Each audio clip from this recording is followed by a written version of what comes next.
स्वागत है दोस्तों आपका कन्फ्यूज़न 9.2.11 में।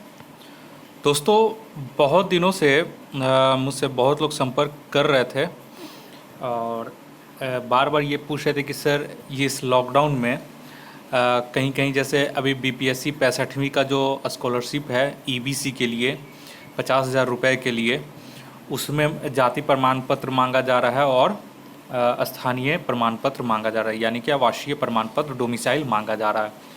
उसी तरह 65वीं का जो मुख्य परीक्षा होने वाली है उसका भी फॉर्म अभी फिलअप हो रहा है। तो अभी दोनों फॉर्म फिलअप हो रहा है, स्कॉलरशिप के लिए भी और मुख्य परीक्षा के लिए भी 65वीं बीपीएससी के लिए फॉर्म फिलअप हो रहा है। तो दोनों में बहुत सारे लोगों का कन्फ्यूज़न था कि सर मेरे पास जो जाति प्रमाण पत्र है 1 साल पुराना है, 2 साल पुराना है, आवासीय प्रमाण पत्र है सर वो 1-2 साल पुराना है, तो क्या मैं फ़िलअप करूं, नया अभी बन नहीं रहा है, बहुत प्रॉब्लम हो रहा है सर।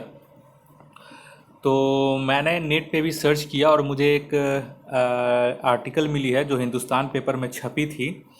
तो मैं वो सोचा कि आप लोगों के सामने इसे लाऊं और अपने चैनल पे इसे मैं अपलोड कर रहा हूं ताकि आप लोग देखें, समझें और एक बार अपने स्तर से भी पता कर लें ताकि आप लोगों को कहीं पे भी कोई दिक्कत ना हो।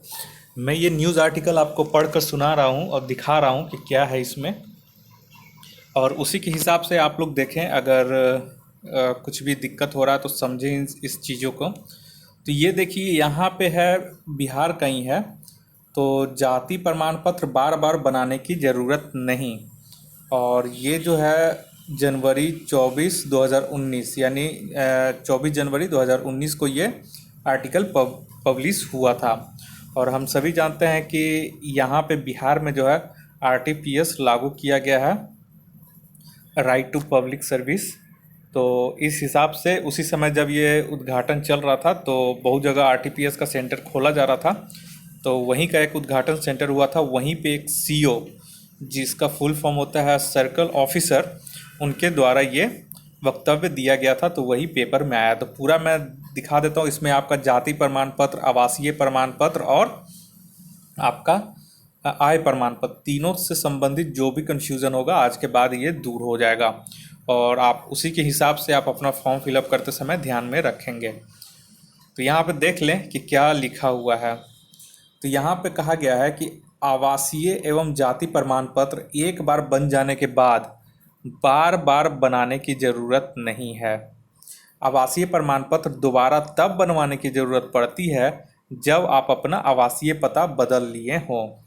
सीओ यानी कि सर्कल ऑफिसर अमित कुमार ने गुरुवार को बोबिल पंचायत भवन में प्रखंड का पहला पंचायत स्तरीय आरटीपीएस काउंटर के उद्घाटन के बाद कहा कि जाति प्रमाण पत्र एक बार बन जाने के बाद ताउम्र काम कार्य करती है, यानी मतलब वो उम्र भर आपका जाति प्रमाण पत्र कार्य करेगा, जबकि आय प्रमाण पत्र की वैधता 1 वर्ष के लिए मान्य होती है। तो यहाँ पे आप सभी समझ गए कि आवासीय प्रमाण और जाति प्रमाण पत्र, जिसमें से जाति प्रमाण पत्र आपका लाइफ टाइम के लिए हो गया और आवासीय प्रमाण पत्र आप तब वो दोबारा बनवाना जरूरी होगा जब आपने अपना आवासीय पता बदल लिया हो। और जाति प्रमाण पत्र में एक चीज़ और ध्यान रखिएगा कि जाति प्रमाण पत्र पिता के हिसाब से उसके बच्चों का निर्धारण किया जाता है। अब बहुत जगह क्या होता है कि कोई फीमेल है, लड़की हैं, तो उनका भी अपना जाति प्रमाण पत्र, आवासीय प्रमाण पत्र अपने पिता के हिसाब से बनाना पड़ेगा। तो यहाँ पे हिसाब है। तो यहाँ पे बहुत सारा शादी हो जाता है, उनके बाद वो सोचते हैं कि हम कहाँ से बनाएं, अपना क्या बनाएं, तो जाति प्रमाण पत्र उनके पिता के हिसाब से ही बनेगा। वहीं दूसरा आरटीपीएस काउंटर का उद्घाटन पीरनगरा पंचायत में मुखिया यहाँ पे, फिर उसके बाद अपना है। तो ये था आपका सीओ सर्कल ऑफिसर के द्वारा वक्तव्य दिया गया है। तो एक तरह से बहुत सारा कन्फ्यूज़न हो सकता है कि आप लोग का दूर हो जाए।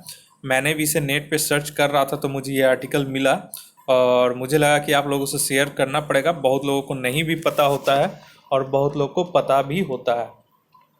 तो यहाँ तो एक ऑफिशियली स्टेटमेंट दिया गया है सर्कल ऑफिसर के द्वारा। अब रही बात कि आप लोग कैसे पता करेंगे, तो अगर आप लोग के नज़र में कोई इस तरह का सर्कल ऑफिसर या फिर कोई आरटीपीएस में काम करने वाले होते हैं तो उनसे आप एक बार पता कर सकते हैं अपने स्तर से, क्योंकि इस जो ये न्यूज़ दिया गया है, ये न्यूज़ में तो लिखा गया है ऐसा ही जो मैंने आपको बता दिया। तो अगर आप चाहते हैं तो एक तरह से बीपीएससी के वेबसाइट पे भी है ऑफिस, जो भी वेबसाइट पे आप फॉर्म भरेंगे वहाँ पे हेल्पलाइन नंबर दिया रहता है, वहाँ से भी आप फॉर्म फिलअप करते समय उससे पहले आप एक बार फ़ोन करके पता कर सकते हैं।